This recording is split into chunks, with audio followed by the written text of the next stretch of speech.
علی کو نہیں مانتا ابھی بھائی، یہ آپ کی ویڈیو ہے، بالکل میری آپ کی اسٹیٹمنٹ ہے بھائی جان، یہ آپ کی ہی ویڈیو ہے، جی میری آپ کی ذاتی اسٹیٹمنٹ ہے۔ اس ویڈیو کے اندر باقاعدہ طور پر آپ بول رہے ہیں کہ میں علی کو نہیں مانتا، علی تو ہمارے ایمان کا حصہ ہے، آپ علی کو کیوں نہیں مانتے؟ ذیشان بھائی، بسم اللہ الرحمن الرحیم۔ جو علی کو نہ مانے اور کہے میں نبی کو مانتا ہوں، یہ تو بات سمجھ نہ آنے والی چیز ہے، کیونکہ جس نے دین پہنچایا، نبی کا تعارف کروایا، وہ یہی سیدنا علی ہے رضی اللہ تعالیٰ عنہ، یہی ہے نا۔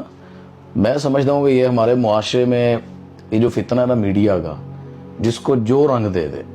ابھی پوری پوڈ کاسٹ کے اندر جو 2-4 باتیں تھیں نا، میں نے وہ اس میں کی ہیں۔ میں نے اس کے اندر کہا کہ اس نے جو ویڈیو ایڈیٹنگ میں لگائی نا کہ میں اہل بیت کے ساتھ نہیں کھڑا ہونا چاہتا، اور میرا پورا جملہ یہ ہے کہ کون ہے جو کہتا ہے کہ میں اہل بیت کے ساتھ نہیں کھڑا ہونا چاہتا؟ اب وہ جملہ کاٹ کے لگا دینا میں اہل بیت کے ساتھ نہیں کھڑا ہونا چاہتا۔ میں نے کہا میں اس علی کو نہیں مانتا جو رضی اللہ تعالیٰ عنہ کی، یعنی جو تعارف ہمارے معاشرے میں لوگوں کا کروایا جاتا ہے، یعنی کچھ چرس پی کے علی کا نام لے، مشکل کشا کا نعرہ لگائے، علی کو اللہ کے برابر لے جائے، ان کی ویڈیوز ہیں لوگوں کی۔ میں نے کہا میں اس علی کو نہیں مانتا۔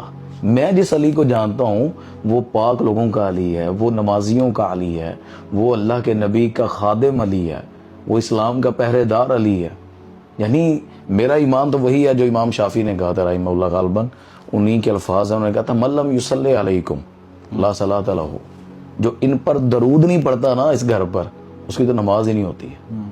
نہ ماننا تو دور کی بات ہے، اس کی نماز نہیں، دین نہیں ہے۔ تو یہ بس فتنہ ہے۔ جس طرح ہمارے استاد محترم ہے، ایک بہت بڑا نام ہے ان کا، عتیق الرحمن الوی صاحب، ان کا بھی جملہ تقریر سے نکالا اور اس کی ایڈیٹنگیں مار کر بعد میں کہہ دیا جی عمار بن یاسر کے قاتل جو ہیں وہ حضرت علی ہیں، وہ عتیق الرحمن الوی صاحب کے خلاف پھر۔ ہاں جی، وہ بھی کافی زیادہ ویڈیو میں وائرل سن رہا تھا، لیکن ابھی بھائی یہاں پہ آپ کے کچھ جملے، جیسے ذاکر نائک کا ایک جملہ بڑا وائرل ہوا تھا کہ میں رسول اللہ کو نہیں مانتا، محمد کو ماننا حرام ہے۔ ایک ان کا بڑا جملہ وائرل ہوا محمد تھا، کو ماننا حرام ہے، حالانکہ انہوں نے کہا تھا محمد سے صلی اللہ علیہ وسلم، یعنی آقا صلی اللہ علیہ وسلم سے مانگنا حرام ہے۔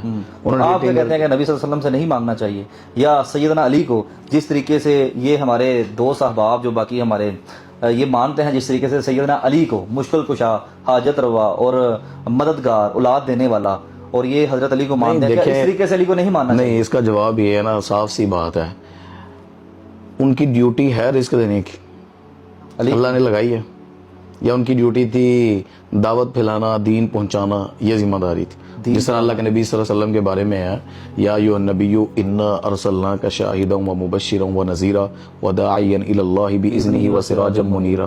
اس میں اللہ نے رازق تو کہیں نہیں کہا کہ آپ کو رزق دینے والا بھی بنا کر بھیجا ہے، شاہد بنایا، مبشر بنایا، نذیر بنایا۔ کیا حضرت علی مشکل کشا نہیں ہے؟ کہ مشکل کشائی کا معاملہ ان کے سپرد ہی نہیں ہے، ان کی ذمہ داری نہیں ہے۔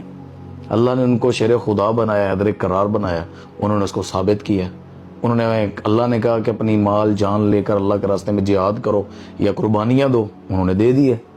اب میں بیٹھا رہوں کہ نہیں جو مشکل کشائی انہی گھر سے کرنی ہے، یہ ان کا ذمہ داری نہیں ہے۔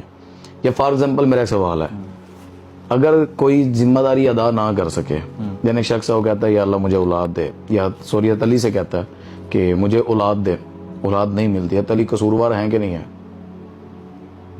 بتائیں نا اس بندے کے ساتھ، پھر وہ جواب دیں گے جس کے پاس اولاد نہیں، جس نے مانگا ہے، جس کا اس مانگنے سے مسئلہ حل نہ ہو۔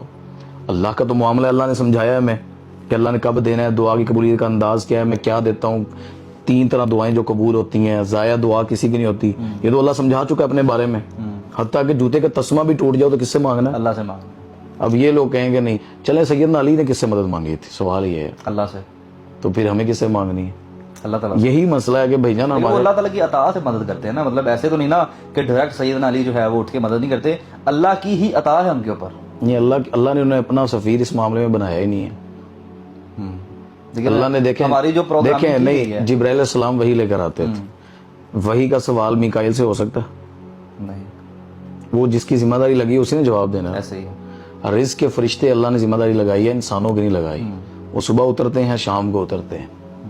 اللہ نے کہا صبح روزانہ قرآن میں صبح رزق تقسیم کیا جاتا ہے، تو وہ رزق تقسیم کرنے والی جن کی ذمہ داری ہے وہ آ رہے ہیں، دے رہے ہیں، وہ غیر مسلم کو بھی دے رہے ہیں۔ علی کی ڈیوٹی کیا تھی؟ اسلام، دین اور اللہ کے نبی کا جو ایک سمجھیں جو جھنڈا اسلام کا، اس کو لہرانا پھلانا وہ کر گئے. وہ چلیں حبیب بھائی اب اسی ویڈیو کی طرف آتے ہیں جو آپ کی اس ٹائم ویڈیو وائرل چل رہی ہے. اصل بات کیا ہوئی تھی اس میں؟ اصل میں بتایا تو ہے کہ